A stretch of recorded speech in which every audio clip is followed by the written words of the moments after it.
Chillmonger is back in town, reading New Mutants issue number 4, Legacy number...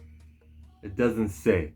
There were a couple of mistakes in here. For one, the way that the children were drawn seemed older than they were in the book prior to this. It is a new artist. Flaviano is not writing it. His name is... This guy's writer named is Marco Failla in this comic book. They came week after week, I can understand. Sometimes new artists don't change the story. Like if you read Fantastic Four last week, you got like 4 artists credited, and then there's Paco Medina also who was working on this point of origin story, and it worked. And I would recommend reading that Fantastic Four story. They're getting into the beginning of that first mission where they go to get outer space adventure, get the cosmic rays. I'm repeating the theme song from the Fantastic Four cartoon because I kind of forgot how they got their powers. But they get into this, and exactly why in this most recent issue, it feels like it's something worthwhile and very important. Just like it feels like it has movie ramifications, similar to Boom Boom over here. She's like the life of the party, like an MCU character. I feel like they should use her in that first Marvel movie, especially considering every other mutant has a movie right now. Like we've seen Dazzler at this point, but we haven't seen a Boom Boom yet, a Tabitha Smith, a couple of Emma Frosts, multiple Cyclopses, two X-23, 2 Wolverines. So I feel like if they want to dig into their bag, they should use her. And she's cool. Well, she's out here like getting shit-faced with Pixie. Pixie is a teleporter, and if she can still do her teleporting thing, I just read X-Force number 4. They should be using her to teleport, I think. Of course, this is 3 days afterwards, and it's all continuing. I was on my mistakes, wasn't I? Here's another mistake. The word balloon from this man over here. He's trying to keep the hostage safe, and he says, I won't. It should be Angel saying, I won't. And another mistake in here would be the way that people have their guns pointed at each other, sort of like in Mandalorian when there was 2 characters fighting each other out outside the cantina, and then Mando pulls his gun on her, she pulls her gun on him, and it's just a standoff. In real life, that doesn't work like that. Put yourself in that situation. You were just got in a tussle, you heard a big boom coming from the house, and you got your gun pointed at Armor.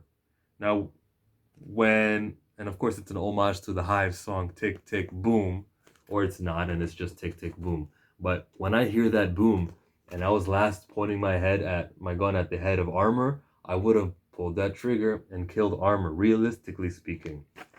So there's errors like that. But then there's also a good story in here. There's seeing Glob, who I never thought of as fat, but that's the way that the French tunes were getting at him. There's also him talking about his intestines. There's ways I don't think about this character because of who's writing it. Ed Brisson also knows a little bit of French. Arrêt, that means stop.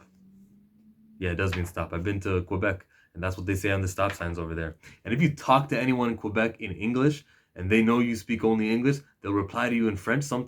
This is a personal experience of mine that does not reflect all of Quebecois. But I had an experience like that where I'm talking to this dude, and he's replying to me in his language, and his friend was giving me English responses. But I'm like, bruh, I'm looking for directions, and you're not helping me out. That was a negative experience, but it's them. I think I'm not even gonna finish that sentence because then I'd be generalizing, and I know better. This white page over here about Pharma, I loved it. It just continues the theme of what I'm telling you about, guys, is happening right here in Dawn of X. They're just using mutants as a conduit.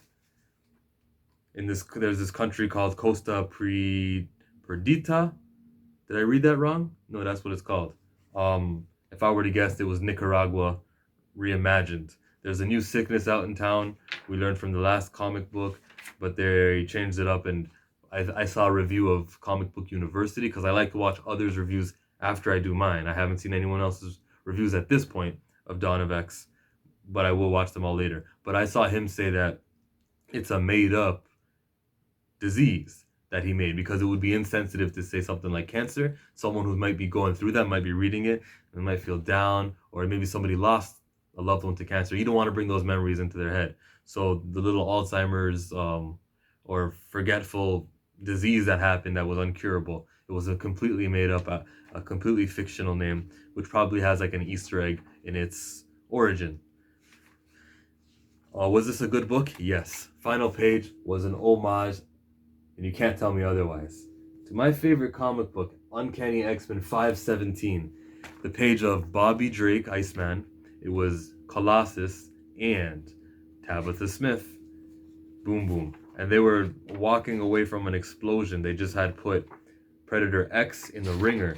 They did like a teamwork thing where they busted out his skin, Iceman with the help of Colossus holding the mouth open, and then there's Boom Boom dropping the Boom Boom inside of his mouth, and he swallowed it. Iceman held the dinosaur Predator X thing's face in ice, and then they blast it and walk in slow motion. So that's what that reminded me of. And anytime you remind me of Uncanny X-Men 517, you make me a happy chillmonger. I'm a happy monger. See? That was an extremely corny joke. I will leave you with that. If you feel inclined to thumbs up the video, thank you.